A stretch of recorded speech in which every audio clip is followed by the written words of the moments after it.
طلع البدر علينا من ثنيات الوداع وجب الشكر علينا ما دعا لله داعي صلى الله على محمد صلى الله عليه وسلم صلى الله على محمد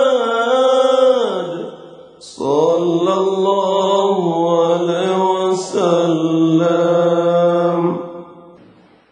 طلع البدر علينا من ثنيات الوداع وجب الشكر علينا ما دعا لله داعي صلى الله على محمد.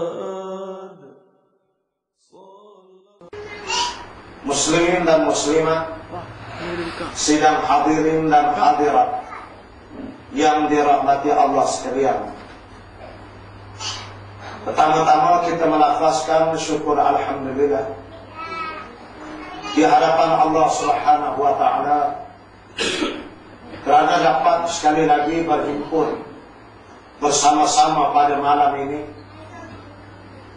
bagi menjayakan siri kuliah maghrib secara bulanan yang kita rancangkan bersama. Dan malam ini kita akan mulai membaca kitab Fiqh Sirah yang dikarang dan ditulis oleh Fadilatul Syekh Al-Hudari bin Bik. Dan kebetulan pada malam ini saya ada membawa lebih kurang 10 buah kitab yang insyaAllah bagi mereka-mereka yang berhajat telah mendapatkan kitab yang berkenaan. Maka untuk permulaan pengajian pada malam ini, kita akan mulai membaca daripada muka surat 16, ia daripada kitab yang berkenaan, iaitulah di bawah tajuk keturunan Rasulullah sallallahu alaihi wasallam ataupun nasab keturunan Rasul sallallahu alaihi wasallam. Adapun 15 muka yang sebelum daripada adalah mencatatkan berhubung dengan tajuk-tajuk yang dibicarakan di dalam kitab ini secara umumnya. Dan juga adalah kata pengantar yang berhubung cetakan pertama dan seumpamanya. Ada pula sekapus sirih, seulas pinang dan sebagainya. Ini semua tuan-tuan bacalah sendiri di rumah. Ya, jadi saya terus masuk di bawah tajuk yang kita kira menjadi permulaan kepada tajuk yang hendak kita bincangkan. Muka surat 16, keturunan Rasulullah sallallahu alaihi wasallam. Bismillahirrahmanirrahim. Manusia menjadi mulia dengan kehadiran Muhammad bin Abdullah sallallahu alaihi wasallam. Tidak ada siapa yang boleh menafikan bahawa manusia menjadi manusia adalah kerana diutuskan Nabi sallallahu alaihi wasallam. Kita mengetahui bahawasanya di saat hampir dilahirkan Rasulullah sallallahu alaihi wasallam, sebenarnya manusia tidak menjadi manusia lagi. Manusia telah bertukar menjadi binatang, melakukan pembunuhan, dan ketika itu kaum wanita telah hampir ke tahap pupus yang tidak mungkin ada lagi gantian. Hanya apabila datang Nabi sallallahu alaihi wasallam maka semua manusia menjadi mulia dengan risalah yang Rasulullah bawa. Sebab itulah beriman kepada Rasulullah dalam dua bentuk. Pertama, kita beriman kepada jasad dia. Percaya bahawa ada seorang yang bernama Muhammad bin Abdullah telah diutuskan oleh Allah ke atas muka bumi. Dan percaya di sini atas sifat ghaibiyah. Percaya di sini atas sifat sama'iyah, yang didengar. Kita dengar kata bahawa ada riwayat dari sahabat, ada riwayat daripada sirah yang namanya Muhammad bin Abdullah itu ada. Maka kita beriman dengan jasad Nabi sallallahu alaihi wasallam. Tapi hari ini jasad Rasulullah sudah tidak ada. Maka kita beriman dengan ajaran-ajaran Nabi sallallahu alaihi wasallam. Apabila jasad tidak ada, kita beriman dengan ajaran dia. Jangan menjadi seperti Arab jahiliyah. Jasad ada depan dia, dia tak beriman dengan jasad, dan dia tidak beriman dengan ajaran yang Nabi bawa. Ini terlalu jahat. Kitanya jasad tak nak tengok, kita percayalah. Iman pula dalam bentuk pengajaran-pengajaran dia. Maka sama ada Rasul ni dalam bentuk jasad, ataupun Rasulullah itu dalam bentuk ajarannya, ianya terkandung di dalam sirah. Dan bila kita mengkaji perkara ini, kita akan menjadi mulia atas sifat kita sebagai seorang manusia. Ibunya bernama Aminah binti Wahab Az-Zuhriyah Al-Quraisyiyah, di mana mak Nabi sallallahu alaihi wasallam, Siti Aminah ni, daripada kalangan Bani Zuhrah. Dia ada satu lagi kumpulan dia Zurah, yang tu lain. Ini Bani Zuhrah. Ada yang kata keturunan Nabi main kugiran pula, alhamdulillah. Makanya halal lah kugiran hari ini, Ustaz. Bukan. Ini Bani Zuhrah Al-Quraisyiyah, bermakna dari kalangan Arab Quraisy. Dan Quraisy kita telah sebut adalah top ranking di kalangan orang Arab dulu, kini dan selama-lamanya. Ibunya bernama Aminah. Suaminya Abdullah adalah anak kepada Abdul Muttalib, hasil perkahwinannya dengan Fatimah bin Amr Al-Makhzumiyah, di mana ini dari kalangan Bani Makhzum bin Yaqaza bin Murrah. Ini pun pecahan daripada kabilah Quraisy juga. Quraisy ini satu rumpun bangsa Arab yang besar, tapi pecahan dia 17 kabilah. Macam Melayu, satu rumpun Melayu itu pecahannya ada banyak. Ada Minang, Banda, Melayu Mendeling dan sebagainya.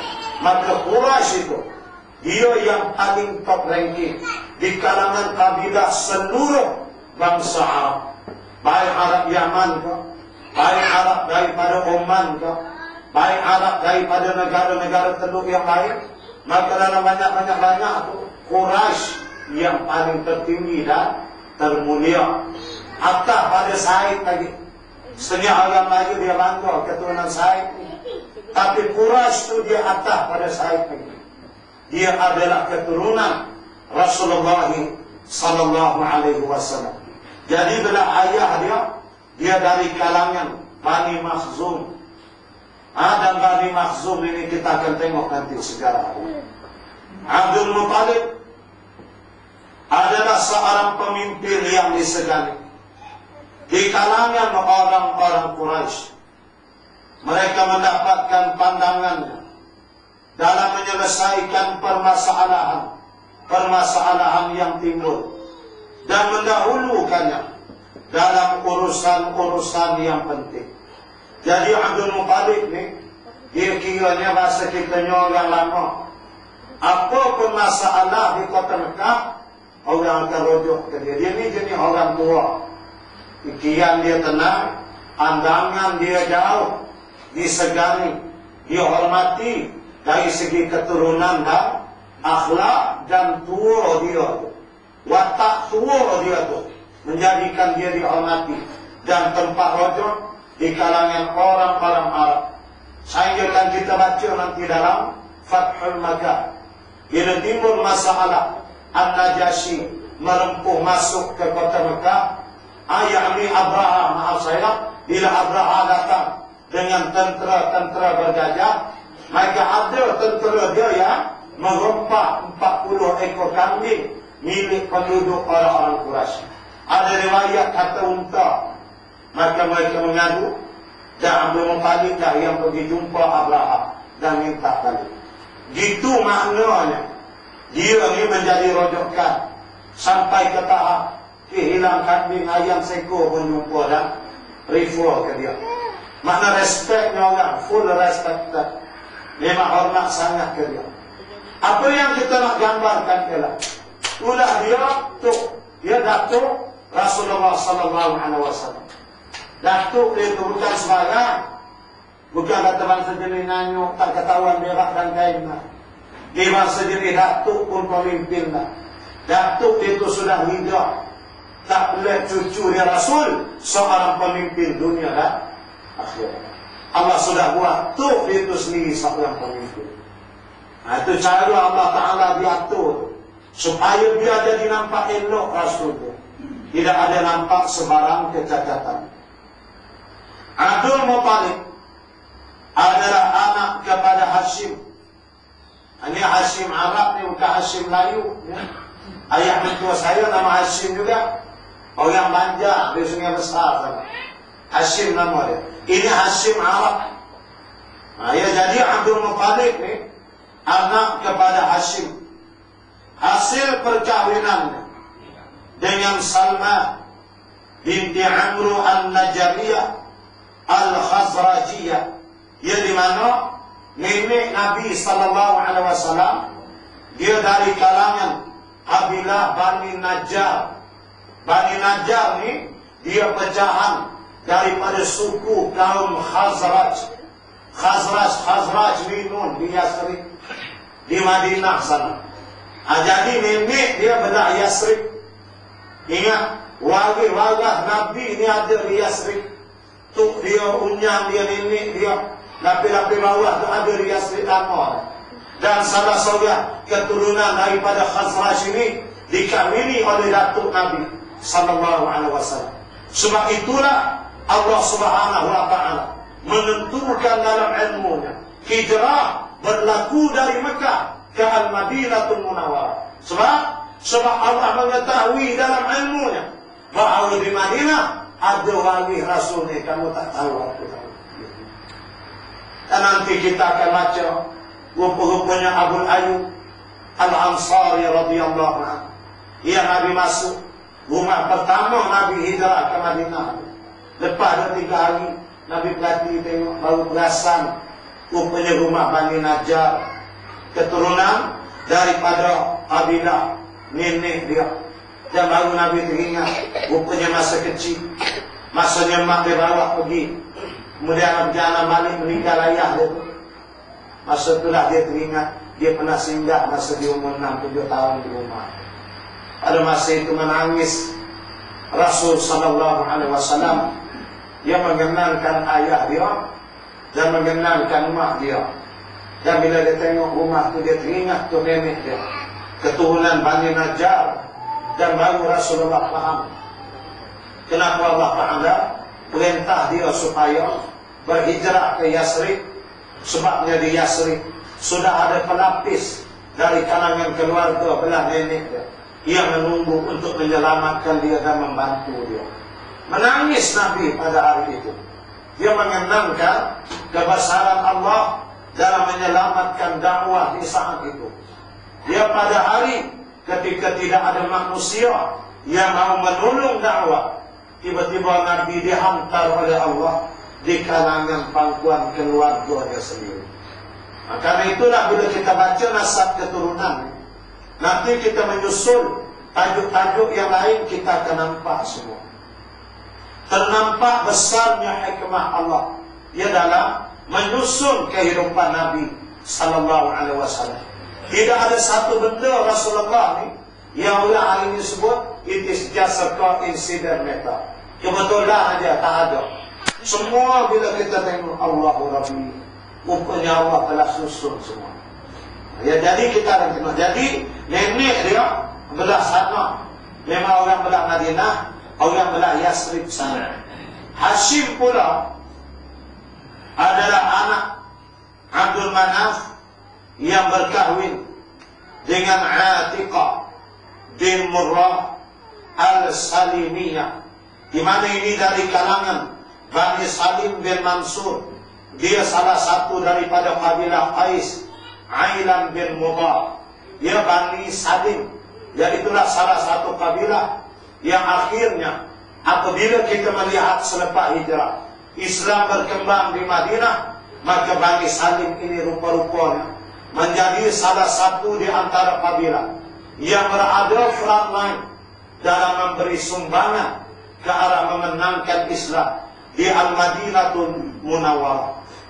Abdul Manaf adalah anak kepada Qusay yang berkahwin dengan Hubayl binti Hulail Al-Khuza'iyah. Ini daripada kabilah Khuza'ah. Dia Bani Khuza'ah bin Amru, yang itulah salah satu kabilah daripada Kam'ah bin Ilyas bin Mudar. Dan kabilah Bani Khuza'ah inilah yang menguasai Ka'bah ratusan tahun lamanya sebelum daripada Rasulullah SAW dikabarkan menjadi Nabi dan Rasul.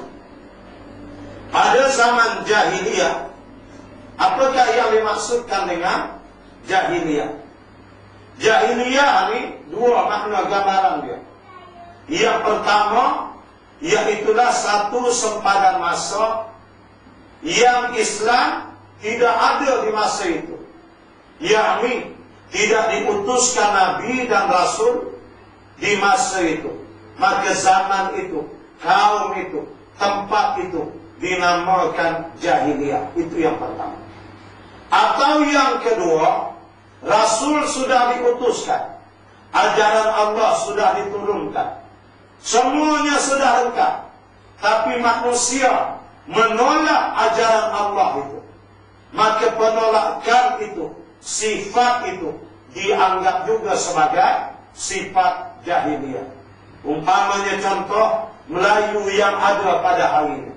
Ada di kalangan bangsa Melayu yang mahu hukum Islam dijalankan, yang mahu hukum Islam ditegakkan, mahu melaksanakan hudud dan seumpamanya. Maka ini menurut Islam. Tapi ada pihak yang tidak mahu menjalankan Islam. Kalau buat Islam huru-hara, kalau buat Islam kita tak maju, kalau jalankan hudud kudung semua, macam mana nak kerja kawai getah pun tak boleh. Takkan nak digigit-gigit dia bawa getah nak ambil susu. Dia buat alasan macam-macam. Maka yang menolak itu dinamakan Melayu jahiliyah.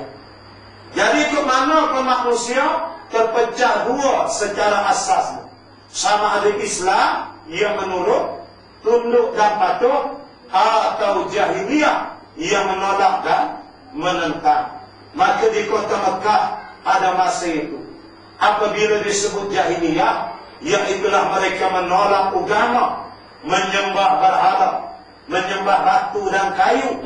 Dan ada di kalangan ahli kitab, seperti pendeta-pendeta, disisihkan daripada masyarakat, tidak diberi peluang menyatakan kebenaran kepada orang ramai. Maka hidup mereka berdasarkan nafsu, maka jahiliyahlah namanya.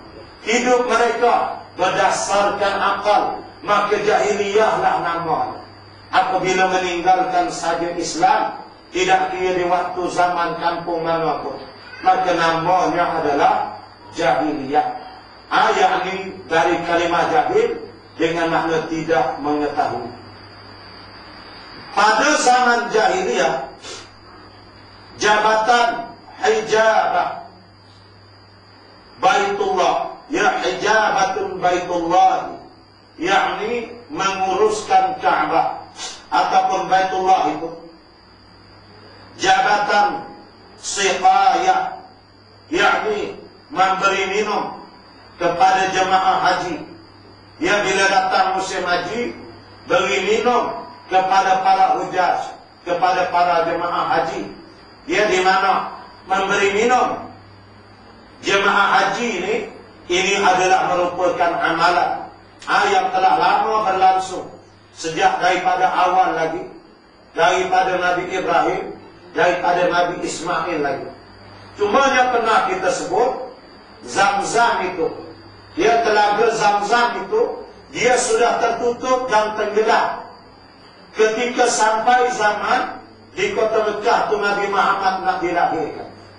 Sayyidah Abdul Muttalib, datuk Rasulullah sallallahu alaihi wasallam, satu malam dia tidur, dia mimpi. Ini disebut dalam satu kitab sirah yang lain.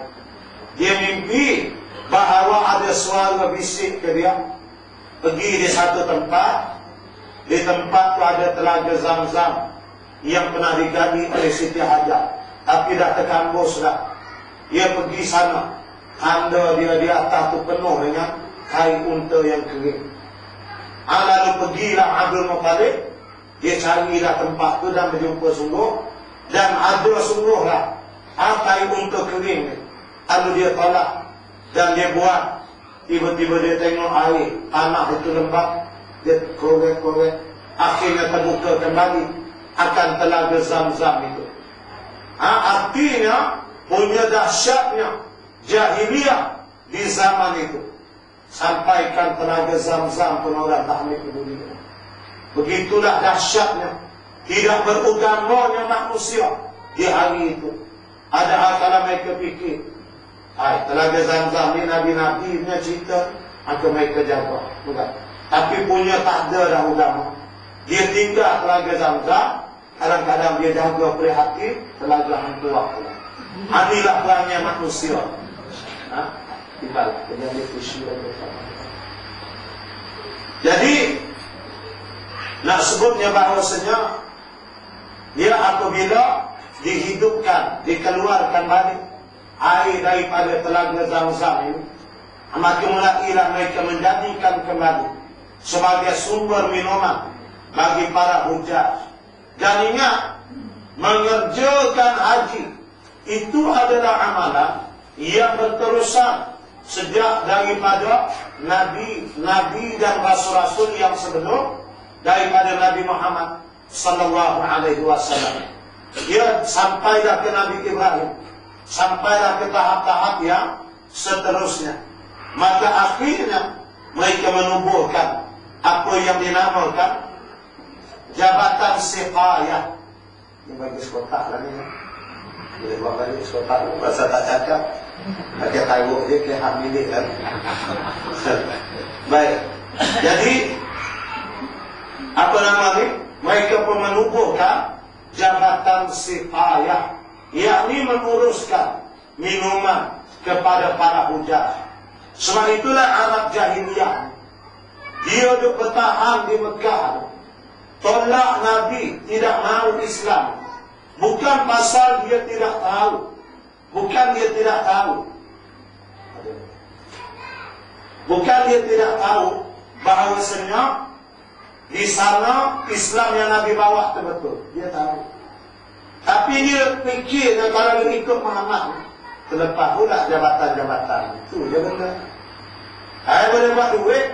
Kalau boleh tenda satu botol, 50% yang ambil untung sebotol Zam-Zam cukup, maka tak ambil. Tiap-tiap tahun perbaharui tenda, membekalkan Zam-Zam secara botol para jemaah. Goyang kaki je, bisnes tahun sekali. Makan tak habis, milion, trilion duit. Dia mikir jabatan tu yang tak berapa. Itu benda self interest. Dia pasal kepentingan diri. Cukup macam Haman, Qarun. Bukan dia tak mau ikut Nabi Musa, dia tahu. Tapi Haman faham, kalau ikut Nabi Musa, dia akan terlepas tenda menggenteng sungai Nil. Berapa pinggir tenda? Sungai Nil itu pecah apa buat? Genteng-gentengkan sungai itu. Dapat tender pasal benteng pun cukup. Memang makan takbir punya. Itu yang lawan Nabi Musa. Perhatilah tengok. Yang tolak kebenaran, yang lawan Islam, yang tak mau ikut ini bukan pasal Islam tak betul. Tapi kes-kes ini aja. Ya pasal jabatan, pangkat dan seumpamanya.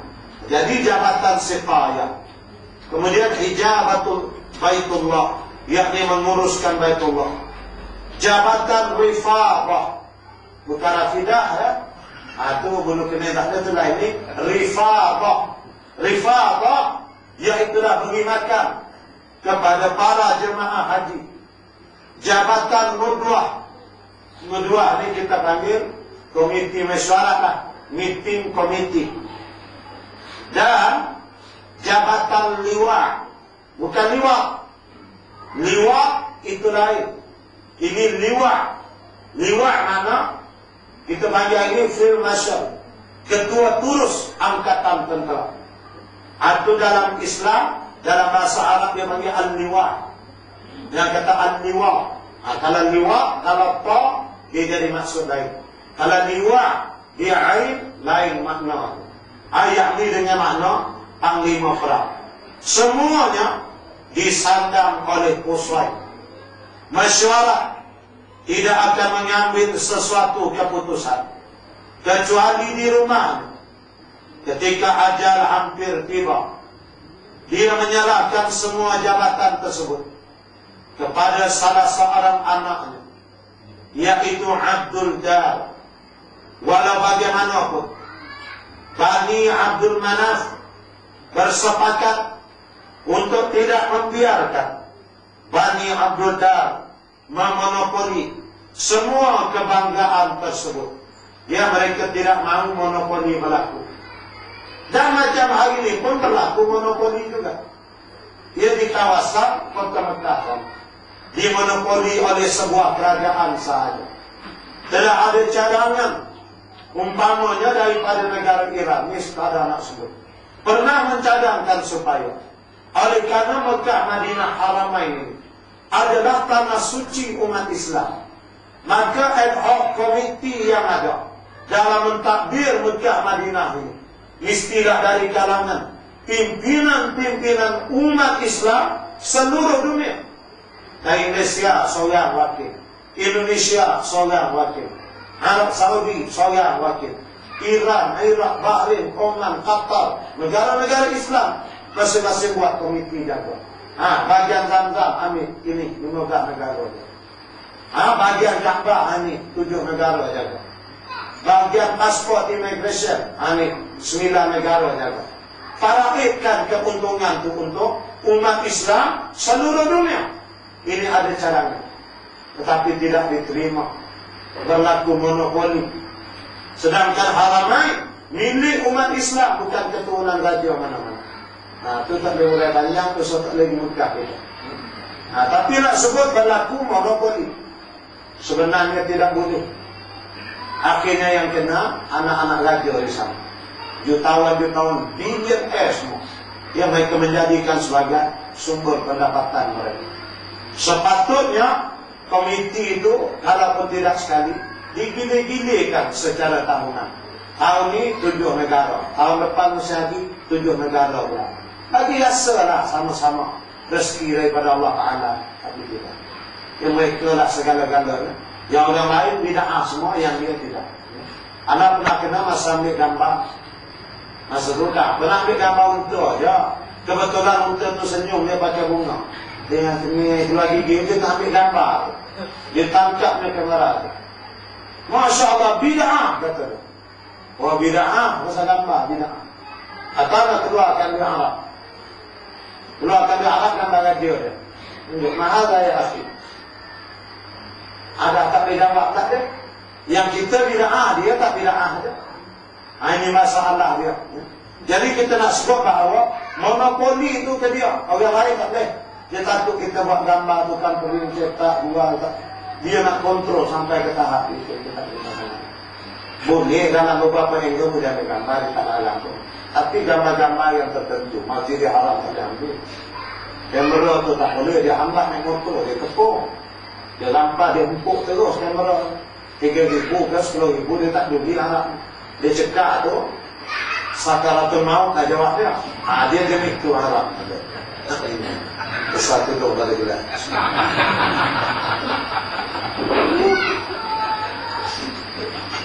Alhamdulillah hai Ustaz. Tu orang malak Ustaz ni dah bagi tak banyak. Tak bagi mesin lah ya. Jadi Bani Abdul Dar ni dia tidak mau, dia berlakunya monopoli. Tentangan tersebut hampir-hampir mencetuskan perang saudara. Tetapi ia dapat diselesaikan secara bijaksana oleh kedua-dua pihak. Mereka mengambil keputusan untuk menyerahkan jabatan siqayah dan jabatan rifabah kepada Bani Abdul Manaf, yakni beri minum dan beri makan para hujaj jemaah haji ini serah ke Bani Abdul Manaf. Kedua-dua jabatan tersebut kekal berada di tangan mereka sehingga ia dipegang oleh Al-Abbas bin Abdul Muttalib. Selepas Al-Abbas meninggal dunia, jabatan tersebut diserahkan kepada anaknya. Jabatan hijabah, yakni menguruskan Mekah, Ka'bah itu, Masjidil Haram itu, diserahkan kepada Bani Abdul Dar. Penyerahan tersebut diiktiraf oleh syarak dan tugas tersebut masih dipegang oleh mereka sehingga sekarang. Mereka ialah Bani Syaibah bin Utsman bin Abu Talha bin Abdul Uzza bin Utsman bin Abdul Dar. Ya Allahu Akbar. Inilah dia keturunan yang menjaga akan Mekah sampailah hari ini. Kita terhutang budi dan terhutang jasa kepada kabilah Bani Abdul Dar ini yang telah begitu amanah menjaga akan Ka'bah, menukar kelambunya, membersihkan kawasan persekitaran. Sampai sekarang yang kontrol jaga ni kabilah Bani Abdul Dar ini. Ini jadi puak Bani ya, buat kerja tak kerti pontengnya, tuan-tuan pergilah tengok. Saya satu di antara renungan yang saya tengok kalau di Mekah Madinah, Bin Laden Group ni. Ada yang tukang cuci Masjidil Haram dan Masjidil Nabawi. Bin Laden punya company, satu Arab Saudi itu. Kayu-kayu jutawan besar. Anak dia Usama yang ada di Afghanistan, pulang dengan Amerika. Bapak dia mati syahid, dibunuh dalam letupan helikopter. Ya, jadi Bin Laden ni harta dia banyak, jadi membersihkan tanah suci haram, tanah Haramain ini. Itu dia. Tuan-tuan kalau pergi boleh tengok petugas pekerja dia pakai baju biru, long sleeve. Banyak kawan-kawan daripada Mamak Bangla, Indonesia pun ada. Kebelakangan ni saya tengok yang Indonesia ni pun sudah ramai. Sebelumnya banyak Bangladesh. Tuan-tuan perhatilah mereka buat kerja demi Allah. Tak reti konten langsung. Bani Abdul Dar ni dia jaga betul. Kita tengah tawaf, teringat ya kawasan persekitaran Ka'bah itu. Itu bukan 100% mesti bersih, tak ada najis. Jangan anggap gitu. Memang syarat rukun kalau tawaf bersih daripada najis. Tapi bila kita turun, garanti tak ada najis. Belum tahu. Bila datang time orang ramai, dia berimpit, dia bertindang. Yang kencing diri, ada yang terberak, terkincit, semua cukup. Ya betul, bukan nak cerita apa ni. Kadang orang tua-tua, kita orang jenis bangsa Melayu ni berasa manu Allah juga. Tapi kalau kena belah-belah guna India ni, dia tak boleh orang. Dia tu nak lumbuk saya dia. Iya, saya cerita. Dia mencari jamban tak jumpa. Jamban nak kena keluar, dia nak kena cross pula, melepasi Safa Marwah ke Safa. Keluar dekat belakang Babu Salam saya. Jumpa tak sedikit kedai gunting, baru toilet dekat ujung tu. Jauh. Dia dah sesak ke mana, buk dia. Kita ingat keserupan dia. Tengok kuning itu bukan dia. Tuan-tuan. Dan saya nak pengelak payah kuliah. Astagfirullah. Baik. Jadi nak sebut, Bila jatuh dia najis ke kadang orang muntah. Pasal berimpit dalam sakit itu muntah. Macam-macam warna, macam-macam benda dia kotor. Memang najis. Sekejap aja. Dia lari orang tengah. Kita tengah tawaf bukan nampak. Dia kerah tu zoom. Dia potong dengan tali je. Oh. Dia kepung sekejap dulu. Semenek aja. Berbersih. Ada najis tak boleh tawaf terus. Ambil tu tawaf terus. Allah. Tengok bagaimana Bani Abu Dhar. Dia menyusun pekerja-pekerja ketika buka puasa. Tonton fikir sendiri Masjidil Haram. Sekali berbuka puasa 1 juta orang. Kalau 10 akhir Ramadan macam haji orang datang buka puasa. Gila sekali tengok kumpul dia. Dia pergi tengok. Dia boleh 1 juta orang, 2 juta orang buka puasa serentak. Selepas 5 minit habis berbuka, semua kalian boleh berdiri 2 juta mendirikan semayang maghrib. Tak jumpa sebiji pun biji tanah. Tak jumpa. Cepatnya mereka buat kerja. Dia tarik, dia lipat batu tu, dia duduk. Buang dalam kong. Dia kanan dengan kanan. Kita duduk tengah. Dia pakai kurma lagi. Orang kanan. Tengok dah tak ada kurma. Tunggu saya cerita pengalaman. Oh, cepat dia buat kerja. Memanglah maha suci Allah. Ya Allah tahu Kaabah ni rumah dia. Dia tak bagi orang jenis lebih kurang nak jaga rumah dia. Memang jenis kerja kuat, amanah. Saya tak tahulah kalau orang Melayu dah jaga Kaabah. Saya tak tahulah. Tahun pertama elok, tahun ketiga boleh kira. Tahun kelima dia boleh pajak. Dia mula tu. Maksudnya ni otak cari duit macam ini. Tahun ketujuh tengok tak ada kelambu dah dijual. Yang kira dia asal duit dia. Tahun yang akan datang, kita nak minum, dah segelas Zam-Zam, kena RM2 pula. Tengok ada Enco dah, ada company dia masuk tender pula. Cuma bagi ke Melayu ni jaga Mekah, lingkup semua. Sebab itu bila Allah serah tu, percayalah. Dia serah tu memang yang, Masya Allah, beramanah. Mereka jaga sehingga kita dapat mampu melakukan tawaf. Kita tengok kalau macam Masjid Nabawi tu. Allah, lampu dekat tiang tu. Saya ingat satu tiang dia 100,000. Lebih pun. Mau 200,000 satu tiang. Beribu tiang Masjid Nabawi. Lampu dia lentik boleh. 4. Macam bunyi raya. Cantik dia. Tepaga. Pekerja dia kalau naik. Dia naik lepas subuh. Zuhur kan baru dia turun. Dekat nak zuhur kan baru turun. Terus itu. Selagi tak berkilat, tak turun. Tak konten buat kerja. Kerja sungguh. Saya duduk dengan seperti je. Tak ada lah. Kau curi-curi tulang kau, bari orang kerja tak ada. Masing-masing kerja dengan angkat Quran, batak Quran, susun. Ini Allah telah atur. Sebab yang kontrol mereka ini Bani Abu Dhar. Saya perhatikan dan saya lihat pernyataan ini. Yang Maha Suci Allah yang mengetahui akan kebaikan-kebaikan pabulan. Jadi sampai sekarang dia mereka beri makan para hujaj, para jemaah. Kalau tuan-tuan pergi bulan Ramadan, masuklah di Mekah di mana? Dia tangkap tangan kita macam nak koyak dua kan?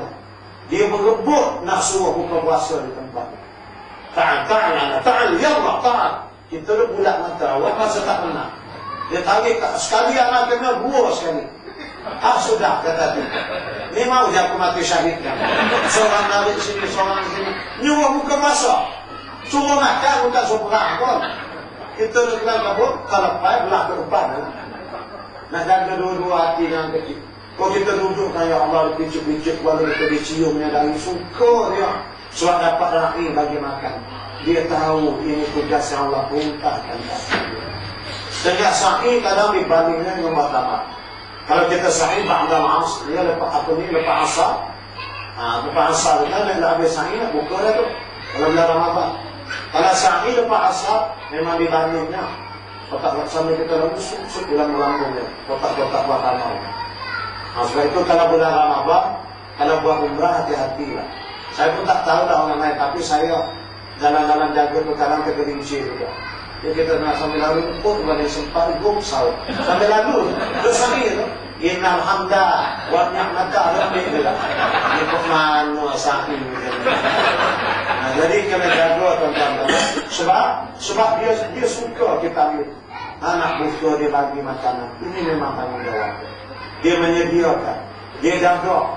Kalau tuan-tuan duduk restoran dia, ini kena pergi jangan tu. Kalau pergi Mekah, Madinah, kena ikut ustaz-ustaz yang dah, yang ustaz halaki, baru kita nampak rahsia-rahsia. Dia duduk di restoran. Tak kira dia mau fa'an tu kedai makan lah restoran. Dia duduk situ. 45 minit satu grup datang.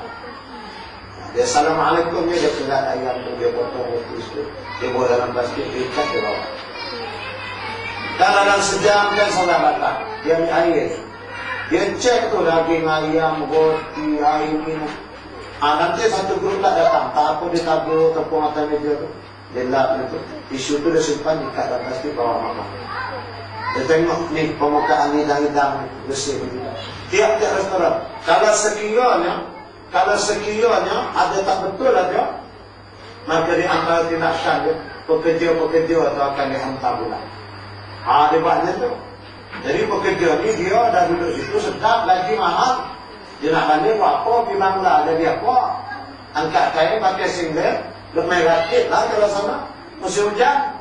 Jadi mereka nak jaga tu, jadi bersih restoran kita tengok. Jadi dia jaga tu bahagia, minum, makan. Ini Bani Abdul Dar. Dia jaga sampai sekarang. Tengok jalan-jalan lorong di Madinah, di Mekah. Allah Akbar, bersih. Nak cari satu tisu di Madinah tu tak jumpa atas jalan. Tak jumpa, rokok tak jumpa, maka dalam rokok jangan sana. Jangan jumpa. Mereka jaga kebersihan. Sebab ini amanah yang Allah telah beri kepada mereka. Dan mereka buat dengan cara yang begitu baik. Baik. Jabatan liwa, panglima perang, juga diserahkan kepada Bani Abdul Dar. Di zaman Islam, jabatan ini telah diserahkan kepada khalifah. Khalifah berhak menyerahkan kepada sesiapa yang layak. Begitu juga dengan jabatan nubuah. Jadi ada masa Islam bila khalifah dah naik, jabatan permesyuaratan dan jabatan panglima pula, dua ni khalifah pegang. Atau dia nak serah ke siapa ketua delegasi mesyuarat apa, dia turun dalam kuasa tu. Dia khalifah, jawatan tu dia punya, siapa nak dia turunkan kuasa. Dia berhak memilih, tentulah melalui mesyuarat dan nasihat daripada kibarus sahabat. Dia sahabat-sahabat yang besar yang jadi esko dalam pemerintahan khalifah di masa itu. Baik, sekarang kita nak baca keturunan Rasulullah sallallahu alaihi wasallam. Saya berharap bila kita baca, kita dapat menjadi saksi di akhirat. Sekurang-kurangnya kita telah mendengar. Tapi kalau siapa yang hafal, siapa yang boleh hafal, saya akan bagi buku itu percuma. Ya, lepas pada ni saya suruh ulang. Siapa boleh hafal, saya bagi percuma. Itu saya janji ya. Baik, kita baca sekarang. Qusay adalah anak kepada Kilab, hasil perkahwinannya dengan Fatimah bin Sa'ad. Istrinya berasal dari Yaman, daripada kabilah Shanu'ah. Kilab adalah anak kepada Murrah, hasil perkahwinannya dengan Hindun bin Sabir, daripada Bani Fihri bin Malik. Murrah adalah anak kepada Ka'ab, hasil perkahwinannya dengan Wahsyiyah binti Syaiban, juga daripada Bani Fihri.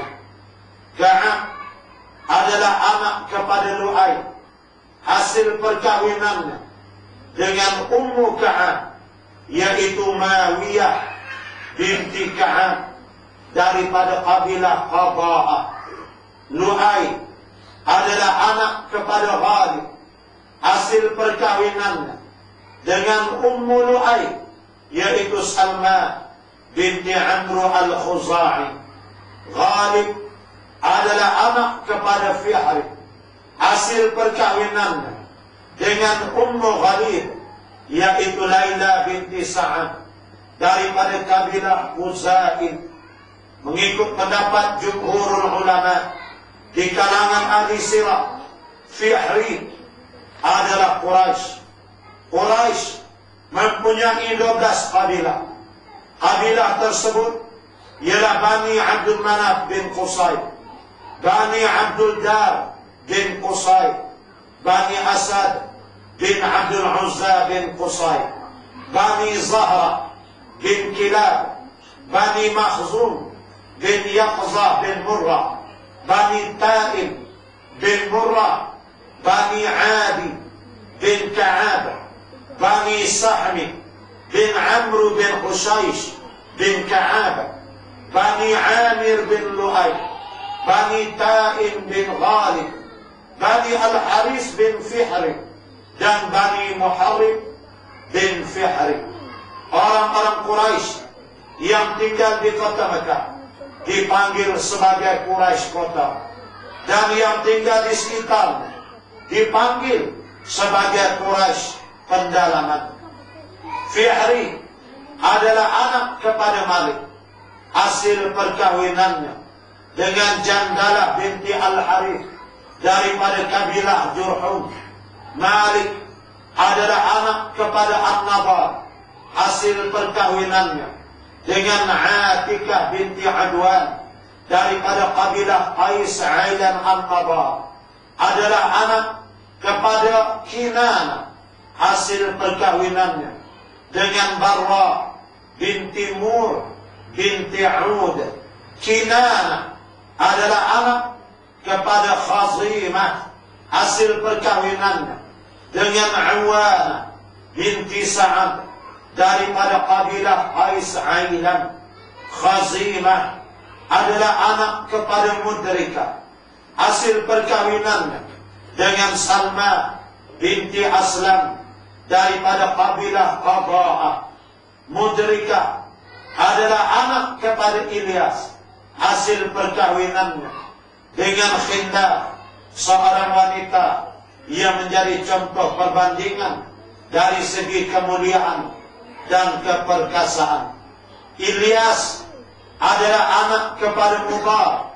Hasil perkahwinannya dengan Arwabah binti Haidah bin Mu'id. Mudar adalah anak kepada Nazar. Hasil perkahwinannya dengan Sa'udah binti Aid. Nazar adalah anak kepada Mu'id.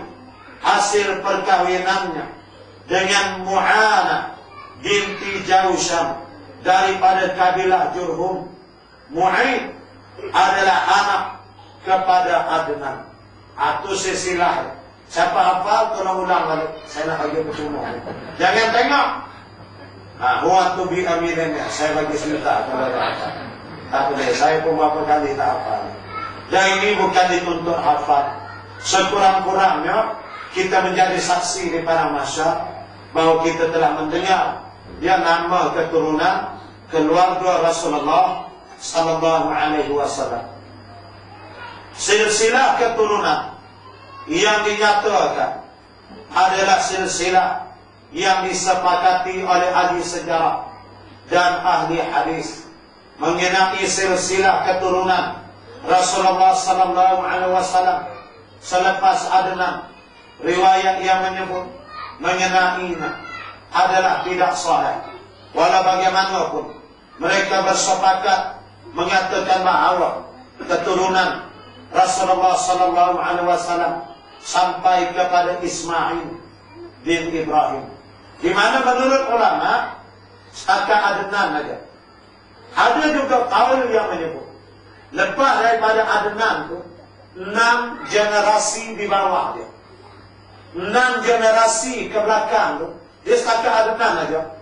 6 daripada belakang tu kalau undur lagi diparas ke 6 generasi itu adalah Nabi Ibrahim alaihissalam. Ini ada pendapat yang disebut oleh ulama. Makanya Rasulullah sallallahu alaihi wasallam adalah keturunan Bani Ismail, bukannya Bani Israel sebagaimana yang dinanti oleh orang-orang Yahudi. Itu yang menyebabkan mereka menentang Nabi di Madinah. Karena mereka mengharap Rasul akhir zaman ini dari kalangan Bani Israel, yakni Yahudi. Al-Audahi Bani Ismail datang dari kiri. Dia bangga keturunan Yahudi. Dia bangga bangsa Yahudi. Itu dasar perjuangan dia. Sebab itu kalau ada hari ini bangga atas bangsa, berjuang dasar bangsa, Yahudi dah jawab. Keturunan Rasulullah SAW adalah keturunan yang mulia, sebagaimana yang kamu dapat lihat. Datuk nenek lelaki dan perempuan baginda sallallahu alaihi wasallam adalah orang yang menjaga kesucian diri. Benih keturunan Nabi sallallahu alaihi wasallam berpindah dari tulang-tulang sulbi mereka kepada rahim-rahim yang suci, sehingga Allah memilih pembawa petunjuk daripada kalangan mereka yang paling mulia keturunannya, yaitu daripada kabilah Quraisy yang mempunyai kedudukan yang tinggi dan terhormat di kalangan orang-orang Arab. Ya, sebab itu kita dah sebut bahawa di kawasan Jazirah Arab ada banyak kaum sebenarnya. Maka bangsa yang paling mulia ialah bangsa Arab. Dalam bangsa Arab, Arab yang paling mulia ialah Arab Quraisy. Dalam Arab Quraisy ni ada 12-13 kabilah. Maka Bani yang paling mulia ialah Bani Hashim. Nabi SAW, tiga-tiga bintang dia ada pada dia. Dia bangsa Arab, sudahlah Arab dia Quraisy, sudahlah Quraisy dia Bani Hashim pula. Makna ranking tak ada banding lah. Dia punya keturunan tu cukup. Itu membuat hati dah kita bernafikan dia. Tak terbanding. Top ranking. The best among the best. Allah telah atur ni semua. Ya, jadi kamu tidak mendapati dalam silsilah datuk nenek Nabi sallallahu alaihi wasallam kecuali mereka yang mulia. Mereka bukannya rakyat biasa. Malah semua mereka adalah pemimpin dan golongan terhormat. Begitu juga dengan ibu-ibu yang melahirkan datuk nenek baginda sallallahu alaihi wasallam. Mereka berasal daripada kabilah-kabilah yang mempunyai kedudukan yang tinggi dan disegani, tidak diragukan lagi bahawa kemuliaan keturunan dan kesucian orang yang melahirkan adalah syarat kenabian. Ini kita panggil secara akliyah. Kalau kita tambah cara Quran pun, kira-kira pakai akal pun kita boleh terima. Apa dia? Takkanlah keturunan Nabi yang tak nikah ada, takkanlah begitu. Ya. Itu akal pun boleh terima. Mestilah kalau yang lahirkan Nabi jenis yang elok-elok pun. Mana boleh yang akan lahir keturunan Nabi, tiba-tiba yang melahirkan pun tak sesiapa. Daripada perzinaan dia tak mungkin. Dia mesti kalau Nabi ini mesti yang elok. Allah mesti pelihara. Hatta Nabi Isa alaihissalam, walaupun tidak ada ayah, tapi dia bukan anak zina. Dia adalah hamba Allah dan Rasul yang diutuskan. Allah mendatangkan ujian ini kepada manusia. Apakah manusia mau bersedia beriman atau menolak dengan kepelbagaian alasan? Itu saja. Itu adalah kuasa dan kehendak Allah. Tetap keturunan Nabi Rasul adalah keturunan yang terbaik. Setiap perkahwinan yang dilakukan oleh datuk nenek Rasulullah sallallahu alaihi wasallam adalah perkahwinan yang sah berdasarkan kepada prinsip-prinsip yang diperakui oleh orang-orang Arab keturunan Rasulullah sallallahu alaihi wasallam. Tidak pernah dicemari oleh perbuatan kotor zina. Malah Allah Subhanahu wa taala menjaga kesucian keturunan baginda sallallahu alaihi wasallam daripada perkara yang tersebut. Sabda Nabi sallallahu alaihi wasallam, aku dilahirkan daripada keturunan yang berkahwin, bukannya dari keturunan yang berzina. Semenjak Nabi Adam alaihissalam, sainggalah ayah dan ibuku melahirkan aku. Dan Nabi juga menyebut, aku tidak dilahirkan hasil perzinaan jahiliyah. Aku dilahirkan melalui perkawinan sebagaimana perkawinan Islam. Baik. Tiap-tiap Nabi mulai daripada Nabi Adam alaihissalam sampai ke Nabi Isa alaihi wassalam, mereka bawa dua perkara. Semua Nabi dua. Ini asasnya. Pertama Islam, yang kedua syariat. Ya, baik. Islam satu aja, dia tak ada dua.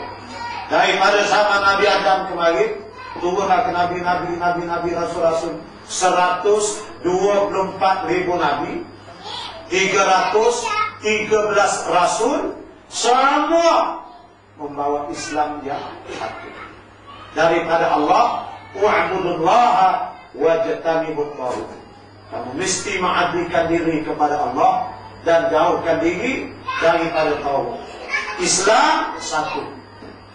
Yang kedua yang tiap-tiap Nabi bawa ialah syariat. Kadang-kadang disebut al-ahkam, hukum hakam. Hukum hakam ini berbeza di antara satu Nabi dengan satu Nabi yang lain, berdasarkan masalah-masalah yang dihadapi oleh tiap-tiap kaum masing-masing. Bila masalah tak sama, undang-undang peraturan syariat dia tak sama lah. Umpamanya masalah Nabi Musa berhadap dengan Fir'aun, Nabi Syuaib dia berhadap dengan kaum dia, masalah kaum dia menipu dalam timbangan. Masalah Nabi Nuh, kaum dia melakukan riba. Jadi lain-lain masalah, maka lain-lain cara penyelesaian, menyebabkan lain-lain bentuk syariat. Maka dari segi Islam, semua Nabi Rasul satu saja Islam. Syariat itu berbeza sedikit sebanyak berdasarkan masalah yang dihadapi di hadapan kaum mereka. Jadi datuk nenek Nabi, kita baca Madrikah lah, Yaqabah, Mubarak semua. Mereka ni perkahwin, turun-turun, kahwin-kahwin. Menurut Islam yang dibawa oleh Nabi-Nabi di zaman mereka masing-masing. Boleh faham? Kan jadi konflik. Macam mana pula nenek kahwin-kahwin Islam, Ustaz? Kan Islam tu Nabi Muhammad bawa. Iya, macam Nabi-Nabi lain bawa, tidak. Tetapi bila Nabi bawa Islam, syariat Rasulullah ada syariat dia. Maka bila telah lengkap syariat Nabi, batal seluruh syariat Nabi lain. Nah, itu saja. Islam tidak pula bila Nabi Muhammad buat Islam, maka batal semua Islam Nabi. Tak ada, Islam satu saja. Nah, itu saja kedudukannya. Sebab itu dia sebut Rasulullah begitu dalam hadisnya. Aku dilahirkan daripada keturunan yang berkahwin secara Islam. Itulah maksudnya. Nenek dia unyang-unyang yang rapi-rapi 80 tahun dulu. Ada dia nabi-nabi di zaman mereka. Maka mereka berkahwin tu menurut syariat Islam di zaman Nabi itu aja. Dia kan minta passion lah. Atau kata prinsip Arab. Soal itu kebanyakan nabi-nabi ini bangsa Arab. Bani Ismail itu bangsa Arab. Nah, itu keturunan Nabi. Dia tidak dicemari. Dia bukan jenis spesies, bukan. Nabi tak jenis kalangan spesies macam ini. Ini ada baka-baka spesies saja. Nabi ini dia betul, dia bukan jenis spesies. Boleh faham? Itu apa jangan? 9 tepat. Demikianlah adanya tajuk yang pertama malam. Jadi kita tangguh dulu dengan tasbih kifarah, suratul Asr dan bacaan doa. Subhanakallahumma wa bihamdika, asyhadu an la ilaha illa anta, nastaghfiruka wa atubu ilaik. Bismillahirrahmanirrahim. Wal 'asri innal insana lafi khusr illa alladziina aamanu wa 'amilus shalihati wa tawassaw bil haqq wa tawassaw bis sabr. A'udzu billahi minasy syaithanir rajim. Bismillahirrahmanirrahim. الحمد لله رب العالمين، والصلاة والسلام على أشرف الأنبياء والمرسلين سيدنا محمد وعلى آله وصحبه أجمعين. اللهم نور عني قلوبنا واستعمل بطاعتك أبداننا، وخلص من الفتان والمحن أسرارنا، واشغل بالعنكبار أفكارنا، وقنا شر وساوس الشيطان، وأجرنا من هدى رحمن حتى لا يكون له علينا سلطان، برحمتك يا أرحم الراحمين. وصلى الله على سيدنا محمد وعلى آله وصحبه وسلم، والحمد لله رب العالمين، وبالله التوفيق والهداية. السلام عليكم ورحمة الله وبركاته، والله أعلم. طلع البدر علينا من ثنيات الوداع، وجب الشكر علينا ما دعا لله داعي. صلى الله على محمد، صلى الله عليه وسلم، صلى الله على محمد، صلى الله عليه وسلم. طلع البدر